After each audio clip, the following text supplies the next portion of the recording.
na la mwanzo lilikuwa ni kuchukuliwa masuala ya fedha na mabenki, likaongezwa katika muungano. Lakini aliosimama kidete kudai alikuwa ni yeye, kwa sababu pamoja na kwamba hili liliingizwa, lakini hakukubali mpaka kaondoka. Tena na waliofuata wote hawakukubali suala hili kwamba liwe ni sehemu ya suala la muungano. Na ndio maana Mzee Karume akaunda PBZ na akakataa kutumia benki kuu. Mwaka 96 walikuja IMF kuja kuzipatanisha serikali hizi mbili kuhusiana na jambo hili, na ripoti ikatolewa, kukawa na suluhisho la muda, ndio ikaja ile kwa Zanzibar pewe gawio la 4.5%, lakini haikuwa haki, kwa sababu Zanzibar haki yake ni 10.05.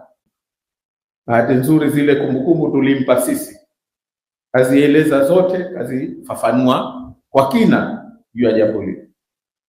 Kwa hivyo wa mwanzo alioanza kupambana ni Mzee Karume, na baada ya suluhisho lile ikaja ikatungwa sharia mwaka 97 ya kuifanya Zanzibar ipeleke fedha zake benki kuu na itumie benki kuu.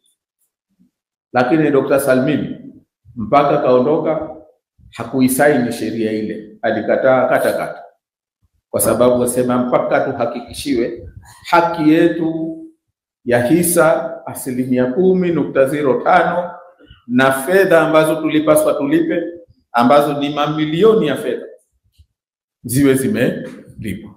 Mzee Jumbe hali kadhalika na wengine wote waliofuata.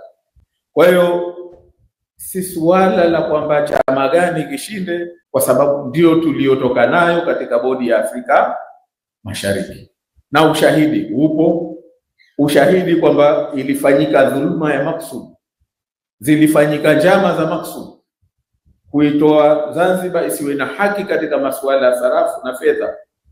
Zipo na mawasiliano yapo, zamani yalikuwa siri, lakini sasa alhamdulillah yako wazi, dhahir, shahir, mawasiliano baina ya uongozi wa Tanganyika na Zanzibar na serikali ya Uingereza juu ya namna gani ya kuitoa Zanzibar, kwa sababu ukiitoa Zanzibar utainyang'anya nguvu ya kupambania, ya kujiona kwamba bado wana nguvu ya kusimama kama nchi.